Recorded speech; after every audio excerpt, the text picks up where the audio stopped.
robin builds her nest from the mud and the snow, with a breast red as morning and a song soft and clear. She sings to her young ones, I'm right here, I'm right here. Little wings of wonder, little hearts yet to fly. Mother birds are watching underneath the white sky. Every feather she gives you was laid down with love. You are held, little one, by the warmth from above.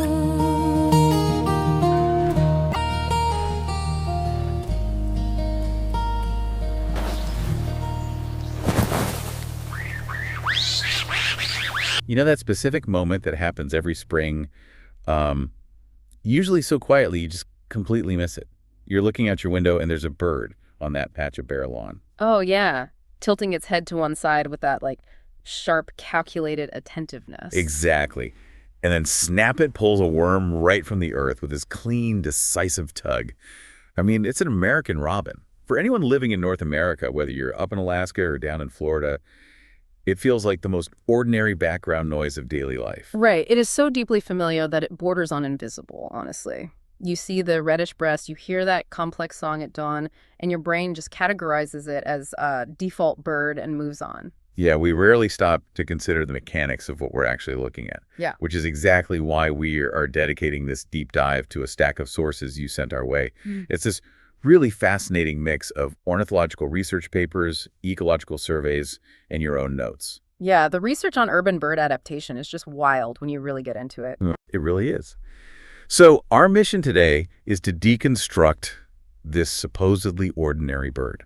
Because when you synthesize all this research, you realize that the American robin is secretly running one of the most successful reproductive empires on the continent right there in your backyard. Oh, absolutely. It is a total masterclass in extreme maternal strategy. Right. We're talking about these little wings of wonder mother birds. Right. Really focusing on the extraordinary nesting and parenting behavior. Okay, let's unpack this. It's kind of like that one friend who seems totally average on the surface, but secretly runs a Fortune 500 company from their garage. That is the perfect analogy. And what's fascinating here is that the American robin holds a conservation status of least concern from the IUCN. Which means they're everywhere, right? Exactly. They are one of the most abundant bird species in North America. But the research makes it very clear that abundance is not a happy accident. It is entirely built on the back of the female robin's relentless unassisted labor. And that concept of unassisted labor is where the sources really challenged my assumptions. Because, you see a pair of robins hopping around a lawn together, and you naturally assume they are a team, like a 50-50 partnership. Yeah, it looks like a partnership, but the division of labor is incredibly skewed. And it actually starts before they even officially pair up. Wait, really? How so? Well, the males actually arrive on the breeding grounds a week or two earlier than the females. Oh, wow. I didn't know that. Yeah, they get there early to establish and fiercely defend their territory.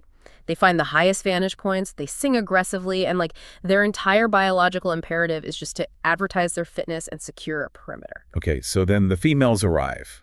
And ecologically speaking, they are slightly subtler in appearance, right? Like a dusty, muted orange-red breast compared to the male's deep brick red. Right. She assesses the territory, picks a mate, and once they're paired, the dynamic shifts dramatically. Because the male essentially transitions into a permanent perimeter guard, while the female takes on the entire physical burden of nesting, incubating, and brooding. Entirely, yes. I have to admit, reading through the studies, it's really easy to project human values onto this and view the male as, well, a bit of a slacker. A deadbeat dad. Yeah, like he's perched on a fence post singing while she is doing literal manual labor. Yeah. But he's essentially acting like a nightclub bouncer, right?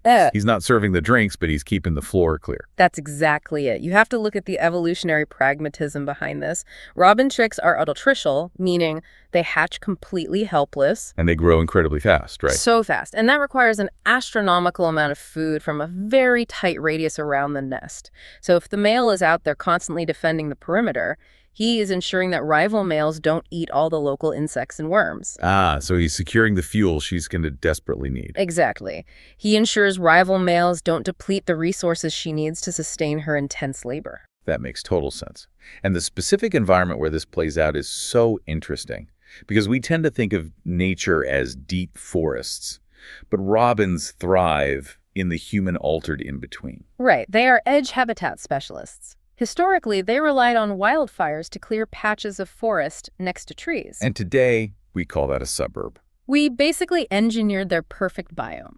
Mature shade trees provide the structural support and concealment for the nest. And right below those trees are massive expanses of short grass lawns artificially irrigated, which serve as perfect foraging grounds. It's wild.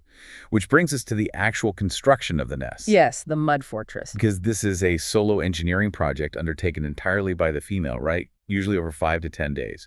And the mechanics are just remarkable. She gathers coarse grass and rootlets, making dozens of trips a day. But the secret ingredient, the structural integrity, relies entirely on mud. Right, mud. She brings in mud from puddles or garden beds. But the incredible technique here, the thing that blew my mind in the sources, is how she shapes it. Oh, the breast mold technique. Yes. She uses her own breast as a mold. She gets into the cup and rotates slowly, shaping the mud perfectly to the curve of her body. I mean, it's like a combination of a 3D printer and a pottery wheel, using her own chest to literally press a home into existence. It's an incredibly efficient use of biomechanics. And what's crazy is that this is a fixed action pattern. It's innate. So she isn't taught how to do this? Nope. The urge to gather mud and the physical motion of rotating her breast is written directly into her DNA. That is just wow. And that mud dries into a rigid shell, making it way more durable against wind and rain than other nests. Then she camouflages it with dead leaves and lines it with soft grass. And we should mention the placement of this nest requires a genius-level balance of competing pressures. Right, because she needs structural stability but also cover. Exactly. Enough foliage to hide from aerial predators like hawks, but she needs a clear line of sight to spot approaching threats and get quick access to the lawn. It's just brilliant. So she builds this custom mud fortress, and then she fills it with one of the most iconic objects in nature, The egg. 3 to 5 eggs. And here's where it gets really interesting. The famous robin's egg blue color. Because the chemistry there is holding hidden signals. Yeah, that specific vivid blue comes from a bile pigment called biliverdin. Right, and if we connect this to the bigger picture, why does biliverdin matter so much? Well, biliverdin is a powerful antioxidant. So, if a female robin is able to deposit high concentrations of it into her eggshells, making them a brighter blue, she is essentially broadcasting her health. Like a metabolic stress test. Exactly! She's proving to the male that she has such a surplus of antioxidants that she can afford to offload them into the eggs without compromising her own health. And the male can see that difference in the color. Oh, yeah.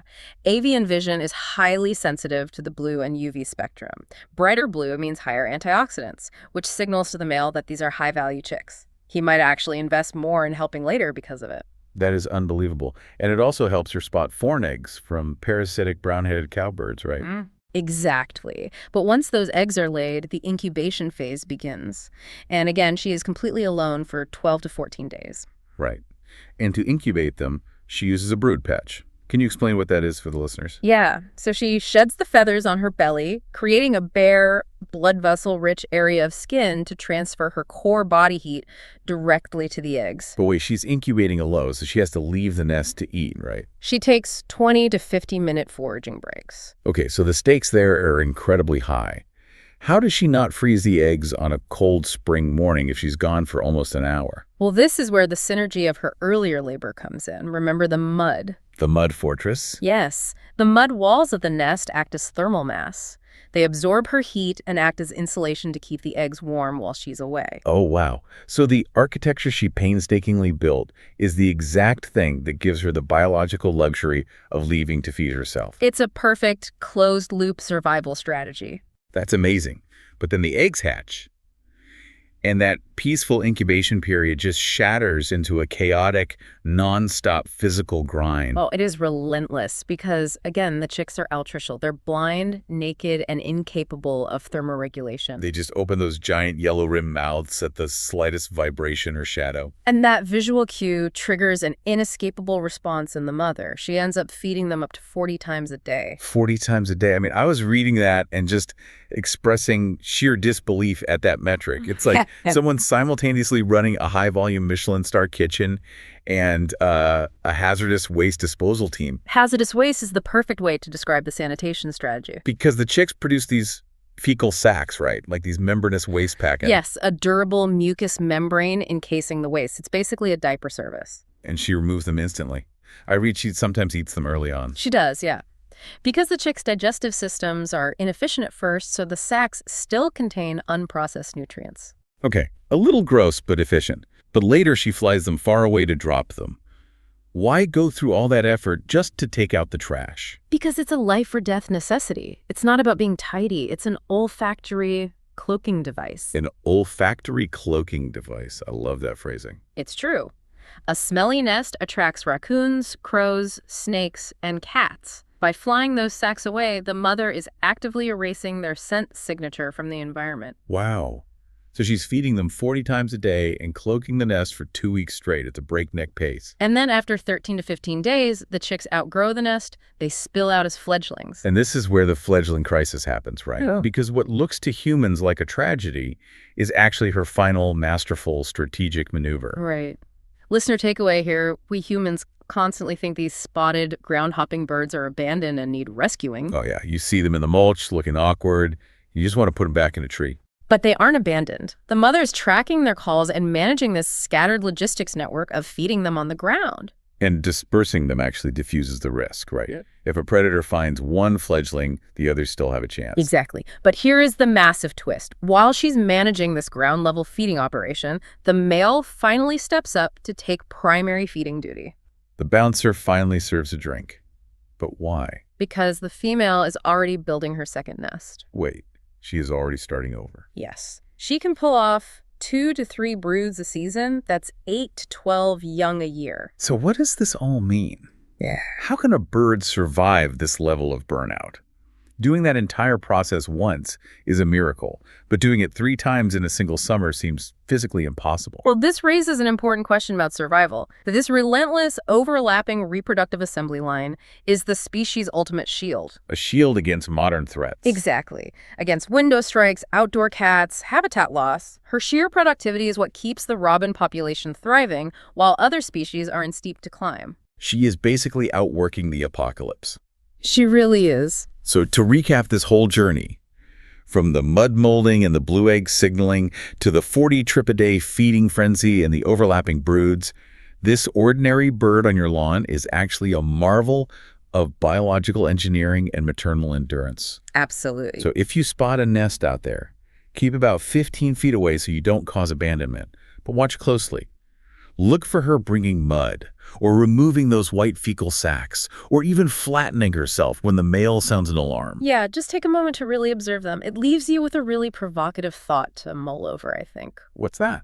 Well, we constantly hear about how human development, our pavement, our lawns, our endless suburban sprawl is destroying the natural world. Right. But the American robin has taken the very things we altered, like the short grass and isolated trees, and weaponized them to build an evolutionary empire. Oh, wow. So are we the ones conquering nature, or are we just unwittingly serving as the landscape architects for the robin's master plan? That is incredible. We didn't pave over her world. We just built her a grocery store. That is definitely something to think about next time you see one pulling a worm from your yard. Until next time, thanks for joining us on this deep dive.